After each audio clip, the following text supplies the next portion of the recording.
Bom, primeiro eu quero agradecer o convite da professora Úrsula. É um prazer imenso estar participando aqui com vocês dessa aula, né, inaugural, dessa aula de abertura de semestre desse curso, né?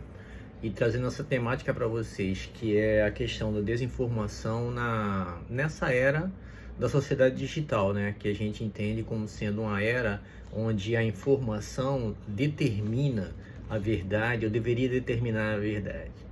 É um prazer estar aqui mais uma vez com a Úrsula, e quero dizer também que trabalhar com a Úrsula é algo que me dá muito prazer. Já fizemos muitos trabalhos, vamos fazer muitos mais ainda, porque eu tenho uma identidade muito grande, uma identidade profissional, uma amizade, respeito, carinho e consideração pela professora Úrsula muito grande. Não é à toa que eu sou, né, estou sendo supervisionado por ela num pós-doc, que me deu muito prazer participar e colaborar, contribuir na UFES, e onde vocês estão ligados também, né, pela UAB, e trabalhar com ela e com todo o pessoal da UFES, do programa de Linguística. Isso foi muito gratificante para mim. Eu aprendi bastante, eu acho que eu aprendi mais do que pude ensinar, com certeza.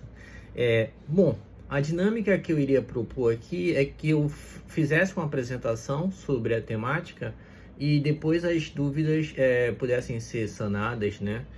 Possivelmente sanadas, claro. Possa ser que eu não consiga responder alguma demanda de vocês, mas se alguém tiver alguma questão que queira colocar durante a minha fala, fique à vontade para fazê-lo no momento que vocês quiserem, da forma que vocês quiserem. E aí pode ser pelo chat ou pode ser abrindo o microfone e perguntando. Se preferirem, eu posso fazer a minha fala aqui e vocês depois elencam as questões aí e a gente discute ao final da fala. Para mim não faz nenhuma diferença, ok? A primeira coisa que eu queria colocar para vocês é que a gente entendesse um pouco o contexto e o conceito da ideia de cultura digital e como é que esse contexto e esse conceito mudou tanto de alguns anos para cá, né? Na medida em que a gente entendeu que a sociedade da informação passou a ser também a sociedade da desinformação, ou pelo menos a desinformação passou a ser um fenômeno muito presente nos processos de colonização de mentalidades, de alienação social, de reificação da vida, né? Inclusive mobilizando afetos. Por que a desinformação passou a ser aquilo que a sociologia clássica chamaria de um fato social? Porque ela passou a fazer parte de um processo de produção de um certo engajamento ideológico, onde a própria mentira ou a noção de mentira passou a fazer parte da vida social, mobilizando sentimentos e afetos, mobilizando politicamente as pessoas e colocando em xeque, inclusive, a segurança democrática e jurídica das sociedades. E a gente está falando de uma sociedade digital onde a cultura digital ela está demarcada justamente por campos de saberes e campos de poderes. Então, essa é uma primeira questão que é preciso colocar. Eu digo isso pelo seguinte aspecto, né? Pelo seguinte motivo. O aspecto da cultura digital, quando ela surgiu, alguns autores, eu vou citar dois aqui que são bem conhecidos, assim como Pierre Levy e Manuel Castells, né? Tanto do ponto de vista da sociologia como da filosofia, né? Enfim, numa perspectiva bem interdisciplinar, acreditaram muito essa cultura digital um processo de força emancipatória através das mídias sociais, através das redes sociais, através da internet. Se escreveu muito sobre o processo emancipatório, né, no sentido de ser evolucionário e revolucionário das mídias sociais. E nesse contexto eu acho que se esqueceram de fazer a seguinte pergunta, né? A internet e as redes sociais, que compõem todas essas mídias sociais, que configura a estrutura funcional da sociedade da informação, ela, na verdade, não está necessariamente atrelada ao Estado. Ela faz parte de estruturas telemáticas que são de posse de propriedades privadas, proprietários privados. Faz parte de um processo de mudança tecnológica, faz parte de um processo de evolução ou talvez de uma reconfiguração da sociedade capitalista mundial, faz parte de um processo de ressignificação daquilo que se chamou sociedade global. Então, o que nós entendemos por cultura digital, ele teve no primeiro momento um certo surto positivo de que as mudanças significativamente positivas iriam imperar sobre as desigualdades sociais. E não é à toa, por exemplo, que muitos estudos foram feitos pensando, por exemplo, a mobilização social, a mobilização política, a mobilização de grupos minoritários, atuando nas redes, né, e propondo mudanças, propondo engajamento, propondo uma rearticulação da chamada esfera pública política. Então, a segunda questão que eu coloco é que a própria noção de cultura digital, ela passou a fazer parte de uma certa evolução, eu diria assim, da cultura política. E essa cultura política agora passou a ser parte de uma esfera pública digital. Então, essas mudanças conceituais, elas não existem simplesmente porque as pessoas decidiram dar nome a essas coisas novas nesse mundo contemporâneo, mundo da informação. Elas passaram a existir porque, de fato, esses fatos se concretizaram nas relações políticas, nas relações econômicas, nas relações financeiras, nas relações jurídicas, nas relações comerciais e, fundamentalmente, nas relações afetivas. Então, essa relação que existe entre a cultura digital e a mudança comportamental geral, tanto do ponto de vista institucional como do ponto de vista individual ou interpessoal, né, nesse contexto individual e coletivo, o conceito de cultura digital ele passou a ter variáveis que até então os autores iniciais não imaginaram. Claro que eles não podiam imaginar. Estavam todos engajados no trabalho, na busca de construção teórica de um novo conceito para pensar mudanças estruturais da sociedade. E essa talvez tenha sido uma das principais críticas ao próprio conceito de cultura digital, à medida em que ele não dá conta, por exemplo, de fatos que concretamente atentam contra a própria legitimidade social, como é, por exemplo, o caso de produção de fake news. Vou chamar aqui fake news como um fenômeno que a gente pode simplesmente traduzir em mentira. Fake news é uma mentira, mas ela não é uma mentira qualquer, é uma mentira elaborada para funcionar como um pressuposto de verdade. É como se a noção da fake news dentro da cultura digital ela estivesse ligada diretamente a um desejo de verdade. Então, a questão não é só ser uma mentira, a questão é que as fake news e as notícias falsas, elas mobilizam interesses identitários para produzir sentidos e produzir discursos e concretamente produzir ações que vão reconfigurar os interesses políticos, econômicos e jurídicos de qualquer sociedade local. Ora, a gente está falando de uma sociedade digital, de uma cultura digital, de relações em redes, de relações pela internet, de relações por plataforma, não é isso? Mas tudo isso acontece no mundo real. Porque o próprio contexto de virtual que está associado ao conceito de cultura digital é também o de uma virtualidade real. Eu gosto sempre de repetir esse contexto e esse conceito de que no mundo virtual não existe uma realidade virtual, existe uma virtualidade real. E em havendo a virtualidade real, as consequências positivas e negativas das ações nesse contexto de virtualidade real são concretas e afetam as pessoas do ponto de vista material, do ponto de vista emocional, do ponto de vista econômico-financeiro, do ponto de vista afetivo, do ponto de vista político e do ponto de vista jurídico. Só para citar alguns contextos. Seguramente a gente pode dizer aqui que os efeitos dessa relação em rede também afetam as pessoas do ponto de vista psicológico. Inclusive o processo de adoecimento, né? O processo que tem feito com que as pessoas gerem ou entrem em crise de ansiedade, né? em depressão, nessas relações de rede são muito grandes. Porque é um nível de produção de informação, de desinformação muito grande. E esse nível de informação e desinformação encontra no processo no qual você está logado um impacto muito grande com as pessoas que recebem as informações e não checam as informações. E é nesse sentido que eu acho que entender a sociedade digital como sociedade da informação se faz necessário pensar também um contexto de desinformação que essa sociedade também processa por essa própria estrutura telemática, das plataformas, da internet, enfim, de todo esse contexto, no qual estão ligados basicamente mídias sociais. Nesse sentido, então, a cultura digital ela precisa ser recontextualizada criticamente para que seu conceito faça parte de uma certa realidade tangível, né? Porque tudo aquilo que está ligado diretamente à cultura digital está ligado diretamente às pessoas que produzem ou que fazem parte desse processo. E fazer parte desse processo é concretamente estar logado.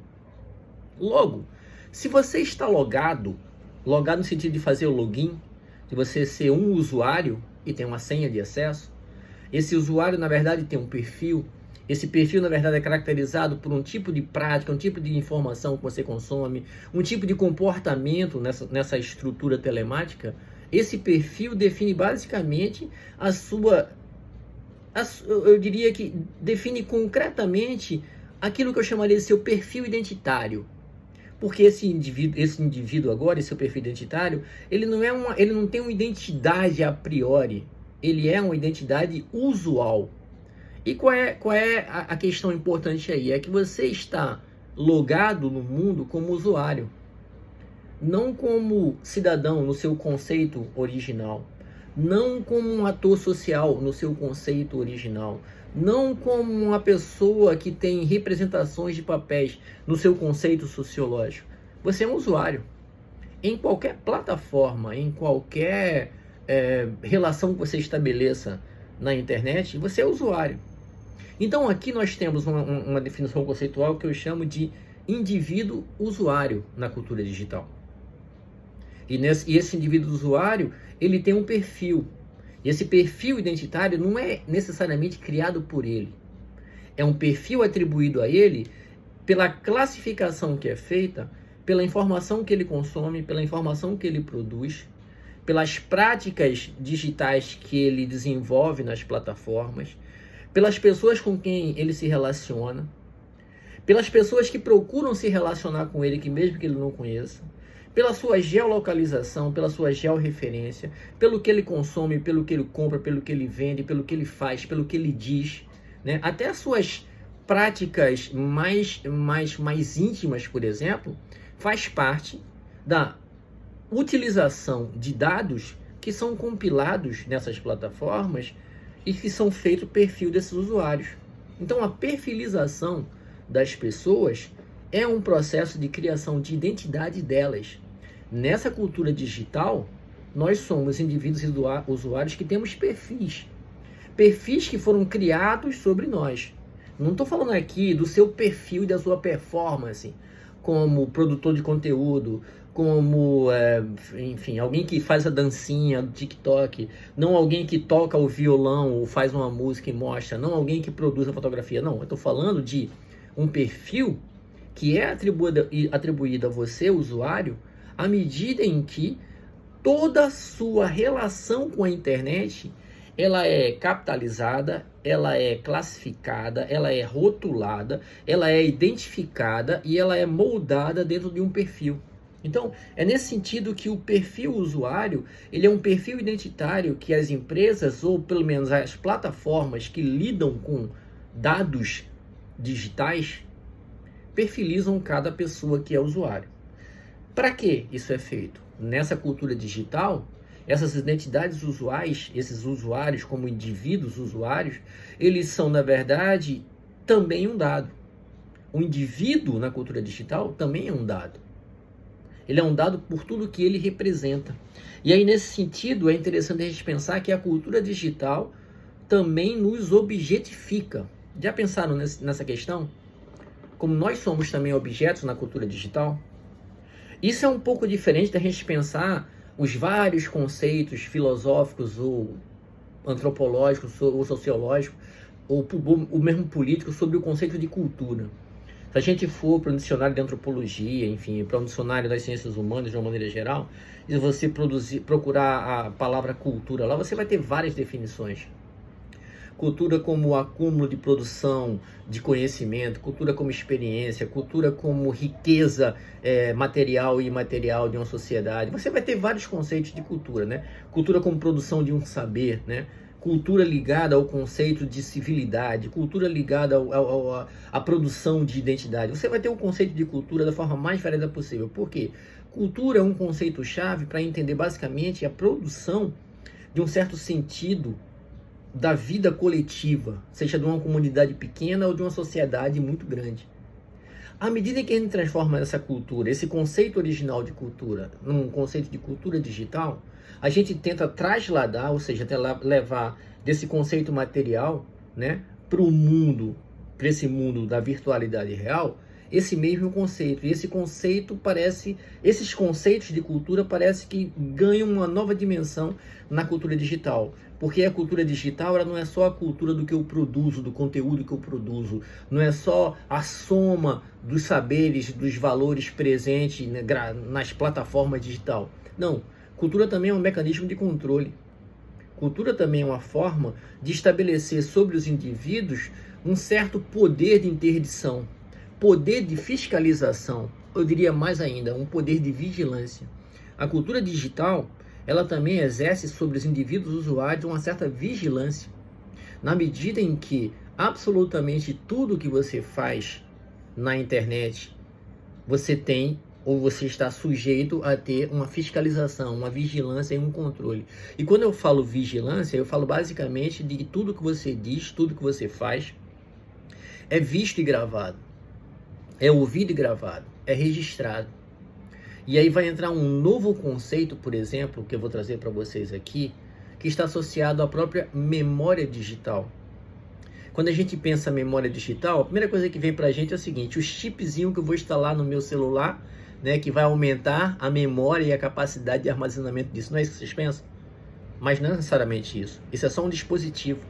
A memória digital, que eu estou querendo colocar para vocês aqui em termos mais ontológicos, ou seja, na ideia do ser, do sujeito, do ser social, em construção, em processo de mudança, é a memória de tudo aquilo que você faz que fica registrado em dados e metadados. Isso é uma questão importante, porque muitas das pessoas não sabem que muito do que você faz por definir o seu perfil faz com que haja um certo controle ou uma previsibilidade sobre o que você vai fazer com base, por exemplo, no que você fez e no cálculo das coisas que você fez na internet e de como as empresas de dados e metadados vai lidar com isso e construir um perfil e saber exatamente predizer qual seria a sua ação futura. Isso serve, por exemplo, para a gente entender aqueles fenômenos que as pessoas não sabem explicar, acham que é uma questão espiritual e mágica, né? Você está conversando com um amigo ou com uma amiga, ou com seu esposo, ou com sua esposa, enfim. Você está no trabalho e faz o seguinte comentário: poxa, ontem joguei futebol e machuquei, eu preciso de uma pomada, né, para passar, no meu machucado. Eu preciso de uma pomada daquelas que, né, tipo, para machucado, eu não sei exatamente o nome que se dá para isso. Mas enfim, em alguns segundos depois, aí você abre o seu celular e recebe lá uma mensagem da Gelol, ou da, sei lá, de qualquer dessas pomadas assim, que é para contusão muscular, né? Ou você está falando sobre alguma outra coisa, né, que está ligada à tecnologia, e você recebe uma mensagem, uma propaganda de uma nova televisão, de um novo celular, de um novo carro.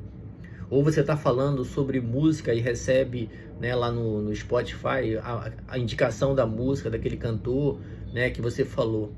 Significa dizer que esses dados, né, que produzem dados, eles na verdade são compilados a partir do perfil que você tem, do perfil que você oferece. Ou seja, você é marcado como alguém que tem um determinado tipo de prática, e essa cultura digital faz com que todos os dados que você voluntariamente dá, ou os dados que involuntariamente você fornece, são catalogados, classificados, mensurados e rotulados para servir como algo que vai voltar para você, sobretudo no que diz respeito ao consumo. Então, A cultura digital que a gente tem hoje, ela tem um certo, ou está ligado a um processo capitalista neoliberal da sociedade do consumo, que muitos dos pensadores anteriores não se davam conta disso, porque eles pensavam basicamente o contrário, que o indivíduo teria mais controle sobre esse processo, o que na verdade houve uma reversão. Então é preciso entender que a própria noção de cultura digital, eu estou contextualizando a questão da cultura digital para a gente entender o processo de desinformação, tá?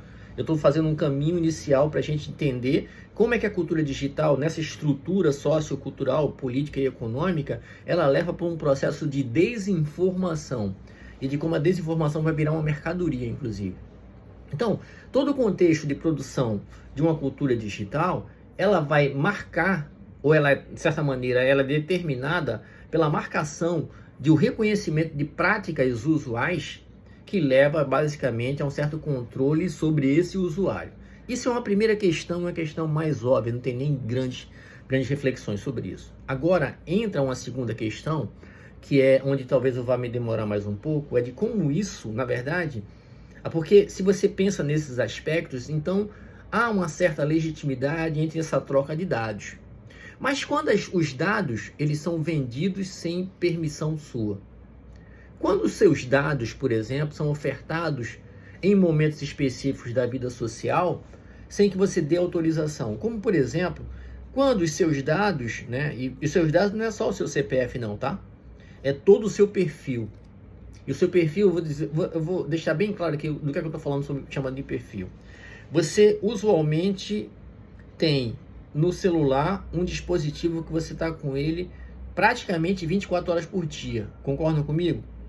Eu tenho certeza aqui que muita gente, inclusive, leva o celular para dormir, até para marcar, colocar lá o despertador. Não é verdade isso? Muita gente faz isso, eu mesmo faço isso. Isso significa dizer, só para vocês terem uma ideia, que as empresas com quem eu tenho algum tipo de convênio, eu vou citar nomes aqui, o Instagram, o WhatsApp, o Telegram, o Facebook, o YouTube e várias outras que eu tenho de plataformas de música, por exemplo, YouTube Music, o Amazon, etc. Eles têm acesso até ao meu ronco. O ronco. Se eu roncar à noite, eles vão ter acesso ao meu ronco. Agora imagina a seguinte questão. Se eu estou com o celular 24 horas por dia, e se eu uso a habilitação de vídeo e de áudio, como a gente teve que fazer aqui na plataforma, significa dizer que todos os sons, toda a georreferência, porque o computador, o celular como dispositivo, ele tem um cálculo digital de georreferência. Então, quando você tem vários programas, por exemplo, quando você tem o Google, por exemplo, o Google Maps, por exemplo, o Google Earth, ou etc., você tem toda uma geolocalização referenciada digitalmente pelo trajeto que você faz. Então as empresas sabem, nessa cultura digital, através dos dados que eu não ofereço objetivamente, com quem eu ando, com quem eu falo, por onde eu ando, o que eu compro, o que está perto de mim, quem está perto de mim, pela disposição dos aparelhos, né? Pelas pessoas com quem estão dentro das minhas redes sociais, dos meus grupos. Tem todo um cálculo algoritmo de metadados, né? E são dados que você nem sequer sabe que tem e que oferece. E que faz parte de um contexto da cultura digital mais amplo, que significa um tipo de dado, de informação, né, de formação de um certo padrão de comportamento dos usuários, sem que eles tenham dado permissão para isso, que as empresas têm sobre nós. Então essa cultura digital, ela passa a ser uma cultura material de relação de poder, quando há uma interferência diretamente no meu comportamento sobre isso, incentivando a comprar, me incentivando a olhar determinados vídeos, a ver determinados conteúdos. Então essa relação, ela não é uma relação livre e simples, é uma relação mercadológica. Logo, a cultura digital, ela é uma cultura mercadologicamente determinada. E por ser mercadologicamente determinada, ela também é estruturalmente política. Ela está ligada, por exemplo, a todo um contexto jurídico, econômico, social, práticas culturais usuais, vida cotidiana. Então a cultura digital, ela abarca absolutamente tudo que a sociedade e o indivíduo têm para oferecer para ela. Então há um controle muito grande das empresas de dados, né, dessas chamadas Big Techs, né? Você já ouviu falar nesse termo, pelo menos é um termo onde está estruturado todo o poder de informação que existe no mundo, são as Big Techs. E não pense que Big Techs são apenas essas aí que aparecem na mídia, o Telegram, o X lá do Elon Musk, o Facebook do Mark Zuckerberg, não. Essas são apenas as que estão mais visíveis. Mas existe uma série de outras Big Techs que lidam com troca de informação e de dados e metadados dos usuários, quando isso é utilizado, por exemplo, para fins políticos. E o que é que isso significa dizer? Em termos de controle do Estado, essas Big Techs estão afastadas. Tanto é que vocês estão vendo, por exemplo, essa discussão toda aí sobre, né, a regulamentação das Big Techs nos países. As Big Techs, elas não estão preocupadas com isso. Os países estão, e tem que estar mesmo, porque é uma empresa que tem que estar sujeita a uma regulamentação. Ela não está acima da lei. Então, nesse sentido, o que é que acontece? Acontece que o Estado precisa legislar sobre ela e não consegue. Porque ela acumula muito poder, acumula muito dinheiro, acumula muita influência, sobretudo pelas relações de rede que ela tem. E nesse sentido, elas se acham acima do próprio Estado. Mas nenhum cidadão, nenhuma empresa está acima de nenhum Estado, seja ele qual for. Então essa é uma questão estrutural de uma relação de poder na sociedade da informação, que lida com a relação de poder, e necessariamente as relações de poder nem sempre são éticas. E aí é que entra a nossa questão, que justifica até o título dessa conferência, dessa aula aqui para vocês, que é o processo da desinformação na sociedade digital. Por que isso é tão importante ser discutido? Né? Não só porque eu estudo isso, mas é porque é fundamental entender que a desinformação passa a ser, nesse contexto cultural que eu apresentei para vocês, uma nova forma de alienação social, uma nova forma de coisificação dos sujeitos. Então vamos pensar a seguinte questão: quando você recebe uma mensagem, necessariamente você é tocado por aquela mensagem. Se a mensagem te deixa feliz, né, as suas emoções afloram. Se a mensagem te deixa chocado, você fica espantado. Se a mensagem te deixa, né, entusiasmado com alguma coisa, você mobiliza, né, todo esse entusiasmo para fazer alguma coisa. Essas relações imediatas com as mensagens, necessariamente elas não são racionalizadas. Elas tocam basicamente seus afetos. Uma mensagem ou te deixa com medo, ou te deixa muito feliz, ou te deixa eufórica, ou te deixa excitado ou excitada, né? Mas ela não toca o teu raciocínio, tua capacidade lógica, crítica, racional de pensar a mensagem. Logo, essas empresas de produção de fake news perceberam que, psicologicamente, os indivíduos, eles lidam com informação que recebe instantânea, automática, de forma imediata. E você não consegue raciocinar de forma imediata.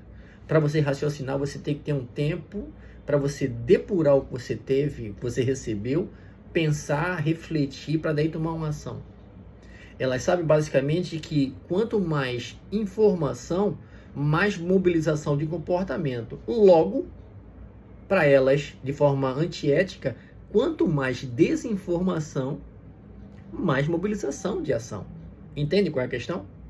Então, quando se produz uma fake news, que na verdade é um fenômeno de desinformação, é uma grande mentira, ela é produzida de forma industrial, massificada, para provocar algo instantâneo, ou seja, produzir um impacto imediato que mobilize uma estrutura coletiva que recebeu essa mensagem.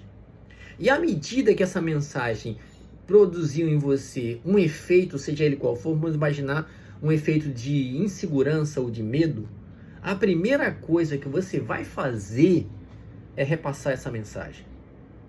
Mas você não vai repassar porque você é mau caráter ou porque você quer contribuir com a mentira. Não, você vai repassar porque você... Um exemplo muito simples.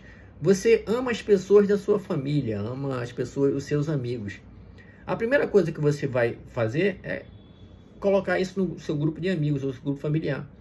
Porque vai compartilhar aquele tipo de mensagem que você recebeu, entendendo que as pessoas precisam saber daquilo. E quando aquilo é uma mentira e ela é instrumentalizada para mobilizar essas ações, ela mobiliza a opinião. Mobilizando a opinião, ela mobiliza a esfera pública. Mobilizando a esfera pública, ela gera uma audiência coletiva. Entende como é que esse mesmo contexto também é um contexto da cultura digital? Não é diferente.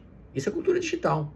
Só que as empresas que produzem fake news, elas sabem basicamente que atuando sobre esse indivíduo usuário, ele já tem teu perfil, já sabe teu comportamento, sabe até, na verdade, eu ouso dizer que ele sabe até seu perfil psicológico. E isso é interessante para se pensar. Eu estava fazendo a leitura, né, de alguns livros, vou aqui citar 2 deles aqui, né?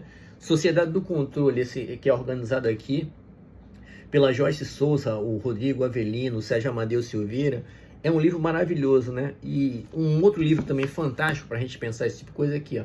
Política da Imagem, Vigilância e Resistência na Datosfera, da Gisele Bildmann. Esses 2 livros, por exemplo, eu vou citar para vocês aqui, tem vários outros que a gente vai falar ao longo da nossa fala aqui, né? Eles apresentam a forma como essa Big Data, essas empresas que lidam com coleta de dados e com venda de informação, inclusive informação confidencial, elas sabem exatamente quem são as pessoas que elas perfilaram, que elas criaram todo um profile, né? Esses indivíduos identificados e a predição do comportamento deles. Logo, ele sabe exatamente, essas empresas, pelo uso de cálculos algoritmos, ou seja, o algoritmo funciona nesse sentido, sabe exatamente até que tipo de impacto aquela pessoa vai ter quando receber aquele tipo de notícia. Porque ela sabe basicamente que o comportamento dele é de reenviar mensagem, ou é de comprar mais, é de comprar menos, é de usar mais ou usar menos o celular.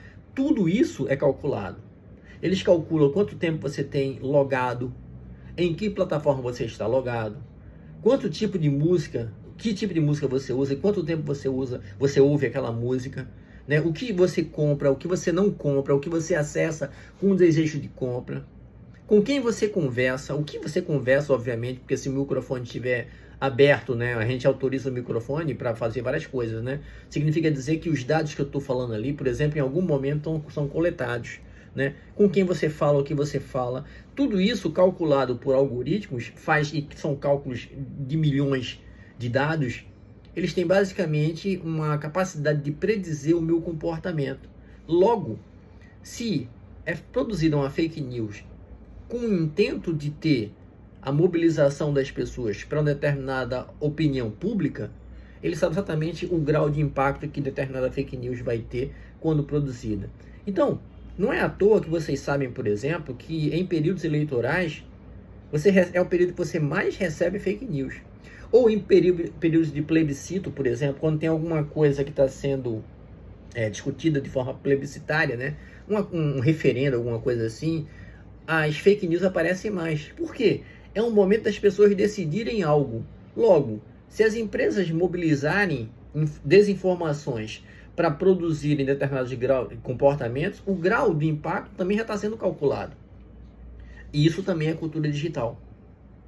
Entende esse contexto? Então, a desinformação passou a ser um objeto que gera algum tipo de engajamento, porque gera algum tipo de lucro.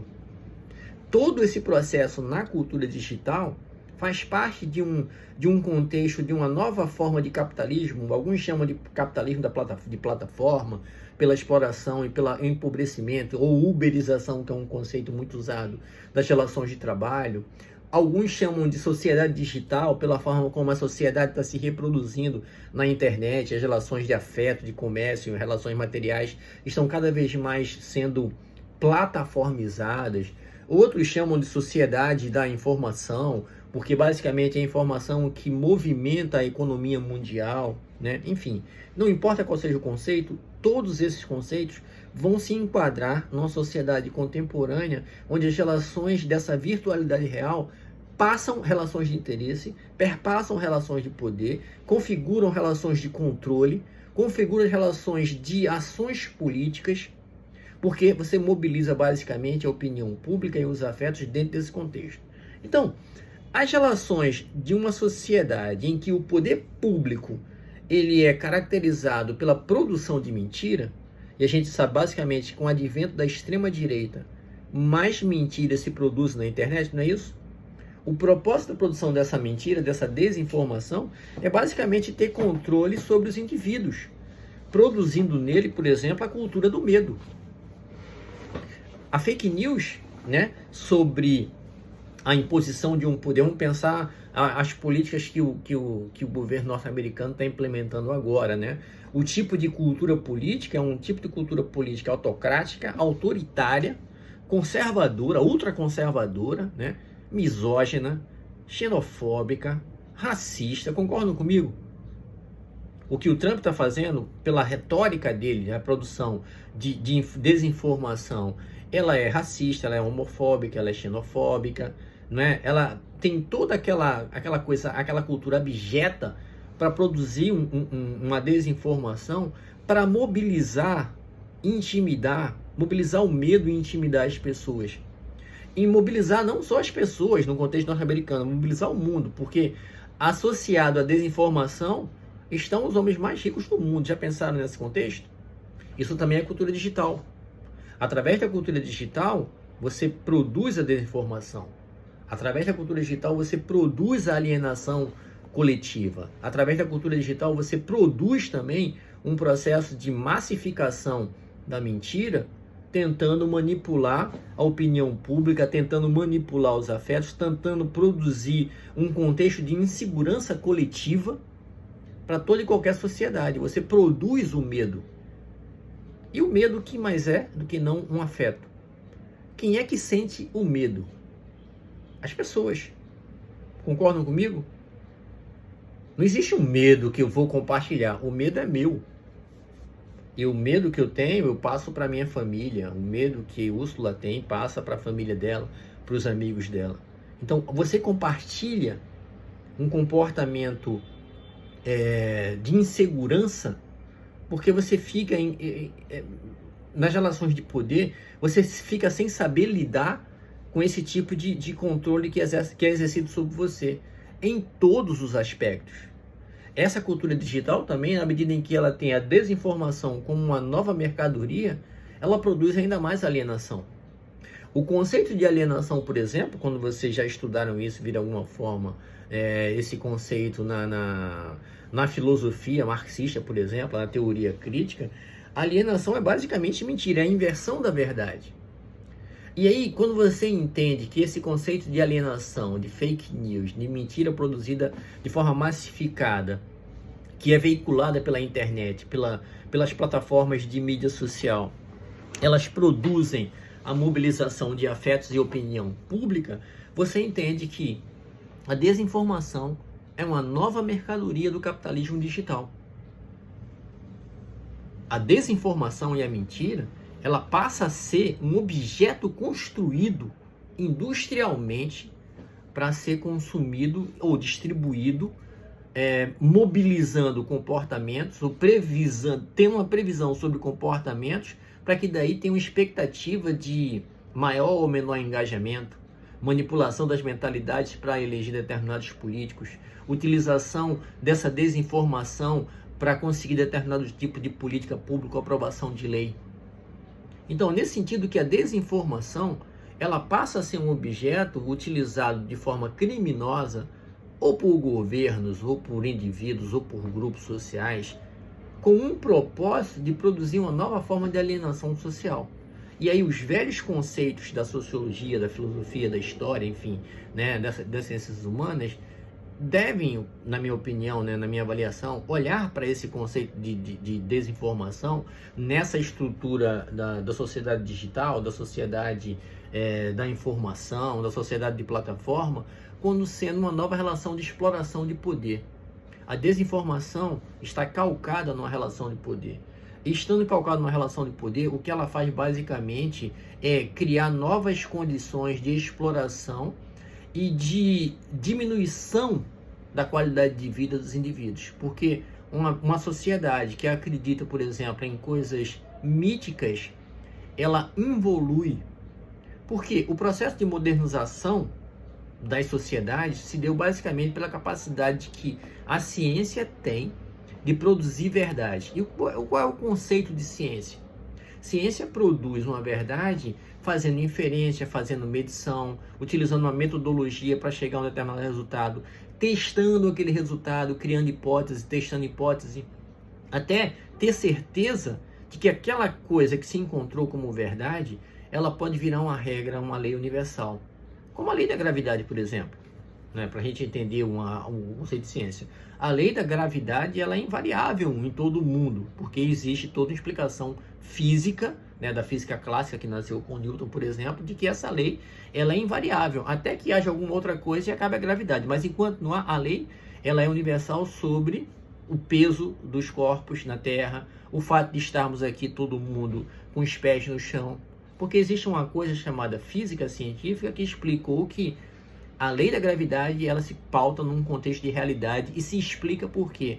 Mas quando você começa a colocar no lugar da ciência o mito, a mentira, a desinformação, o próprio conceito de ciência entra em xeque. E as pessoas deixam de acreditar na ciência para acreditar no mito, para acreditar na mentira. E aí entra uma outra questão, que é também um termo novo, que vem com esse advento da desinformação, da fake news, que é um conceito chamado de pós-verdade. A pós-verdade é um processo da desinformação na cultura digital. O que é o conceito de pós-verdade? Pós-verdade não é uma verdade que vem após da verdade, não. Pós da verdade é se eu simplificar aqui para vocês de forma bem objetiva, é uma mentira que as pessoas desejam que sejam verdade. É uma vontade de verdade. É um desejo identificado por valores, por uma série de outras questões, por interesses, que faz com que aquilo que não existe deveria existir. Então, o conceito de pós-verdade, que foi um conceito muito utilizado nesses últimos anos, foi palavra do ano em um desses anos aí mais recente, é um conceito que clarifica, que coisifica, que deixa bem nítida o conceito da desinformação. Então, se as pessoas começam a acreditar em discursos míticos, é porque elas desejam que o discurso mítico seja verdade.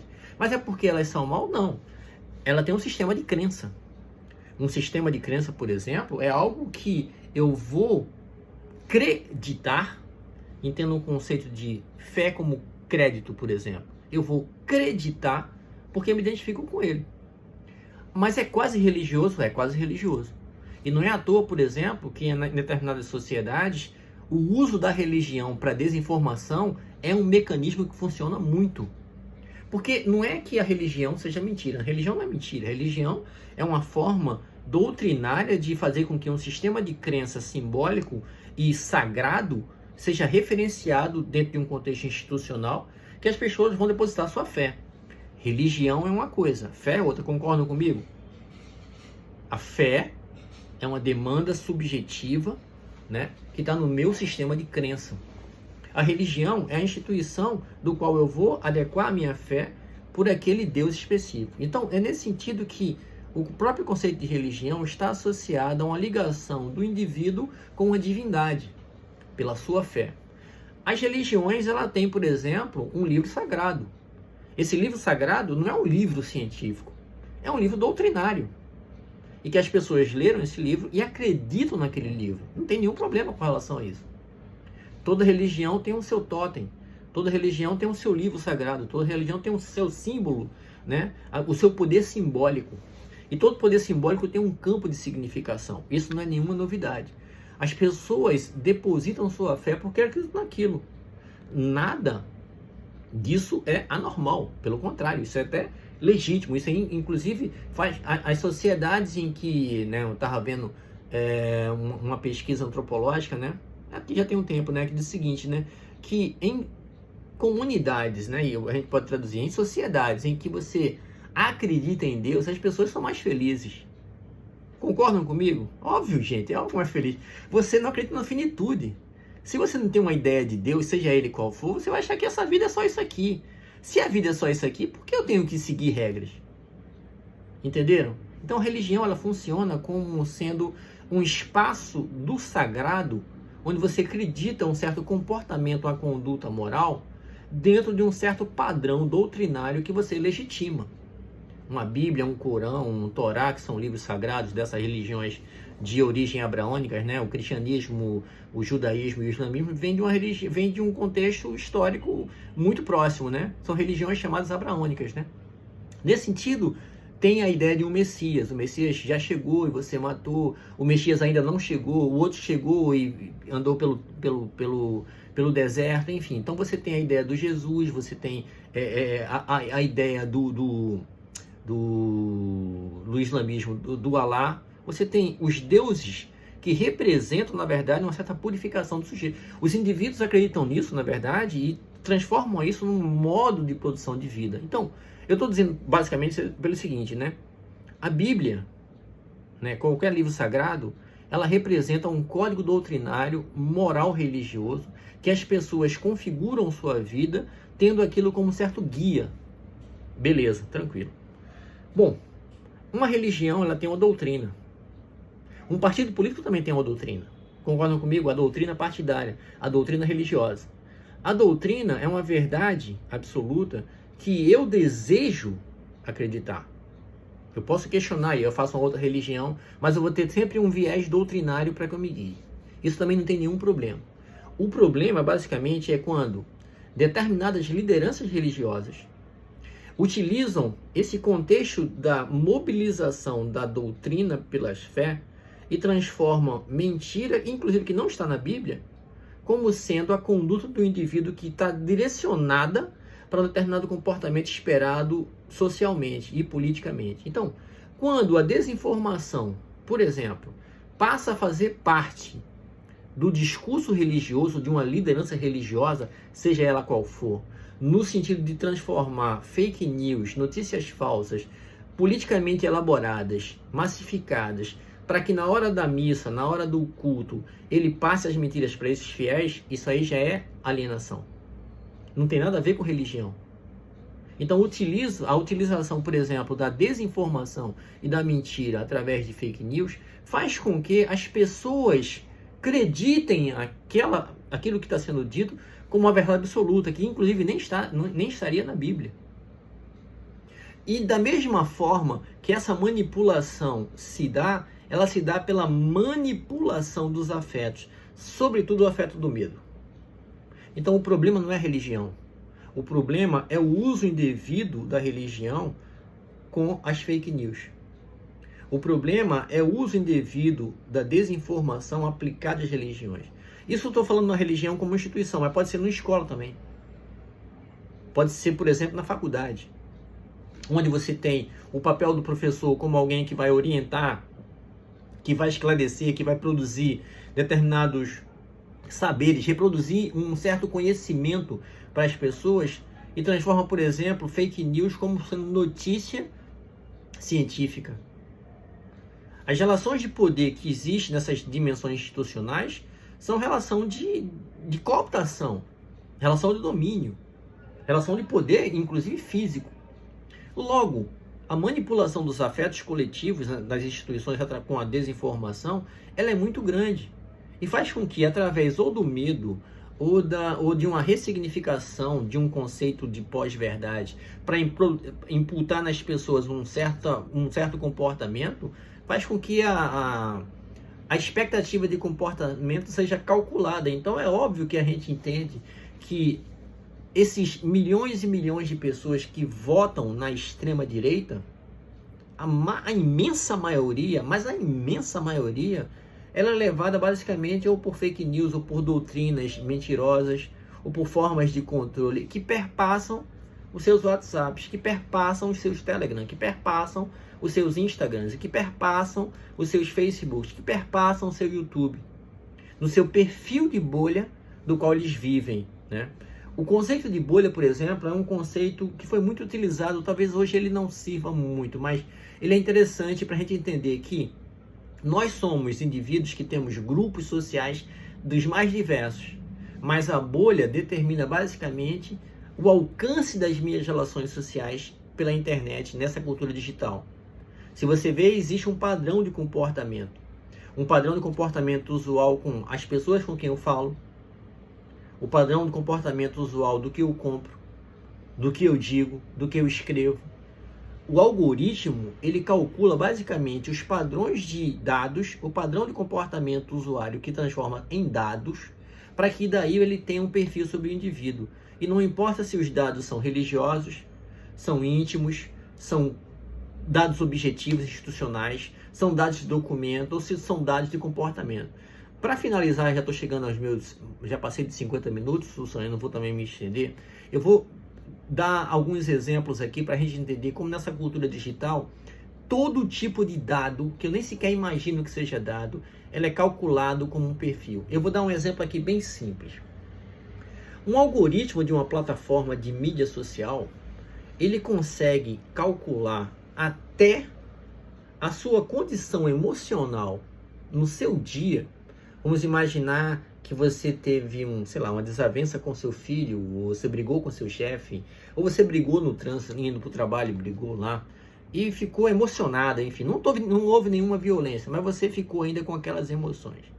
E daí você, assim que estacionou seu carro, assim que você desceu do seu ônibus, do seu metrô, do seu trem, e foi fazer suas atividades no trabalho, você ainda estava emocionado, ainda estava nervoso ou nervosa.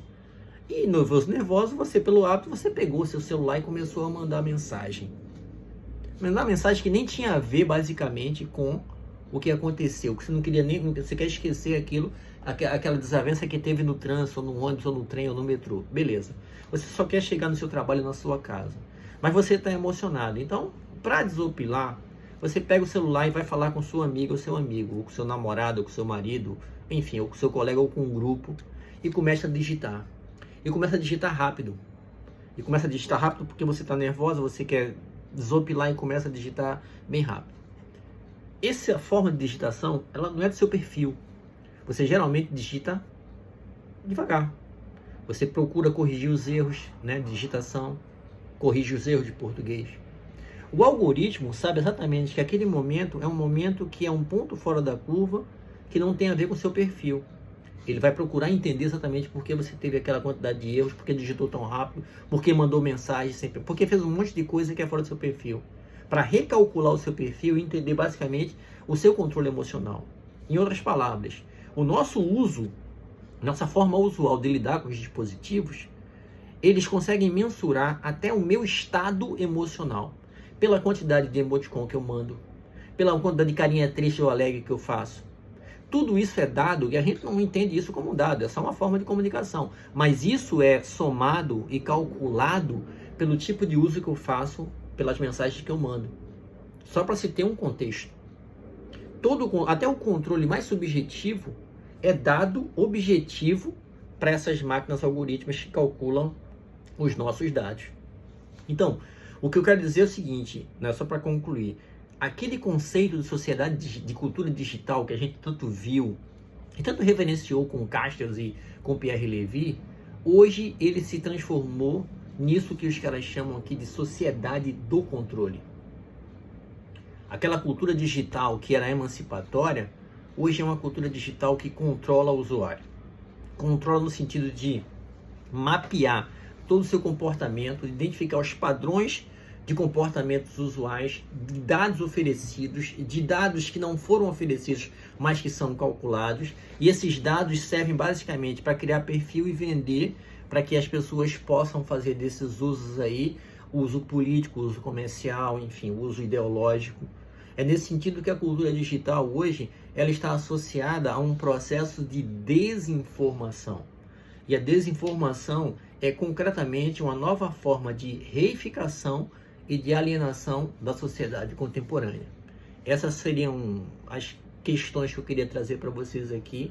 E mais uma vez eu quero agradecer a Úrsula, né, a UAB, enfim, a esse curso, né, dessa plataforma sobre cultura digital, que eu procuro sempre contribuir, colaborar, né, com vocês aqui. Quero dizer que foi um prazer grande produzir esse conteúdo aqui para vocês. Isso que eu falei também faz parte da cultura digital, porque o que a gente está fazendo aqui também é cultura digital.